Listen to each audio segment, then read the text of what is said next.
13 दिनिया हाजत रे अछंती अर्धेन्दु। आमे कहूछु एक घर टीवी चैनल रो संपादक अर्धेन्दु दास को कथा। सीनियर जर्नलिस्ट एडी काहेकि बांधिला तांको ए प्रश्न उठुछि। जदि बांधिला तो ए गणमाध्यम सामने काहेकि विवृत्ति रखुनी।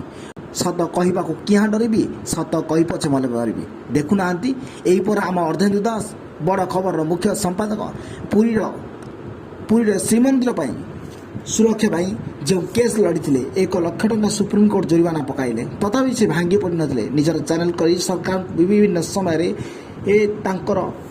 जो रही से समालोचना करते सरकार किभली की रास्ता को आसबे, किंतु यह कर्णपात करुनथिले। सरकार को ऊपर बर्षिबारु सरकार को रोक लगाईदेले कि सरकार अर्धेन्दु पछरे ईडी लगी कौन आगक परिस्थिति ताही आगामी दिन स्पष्ट हो।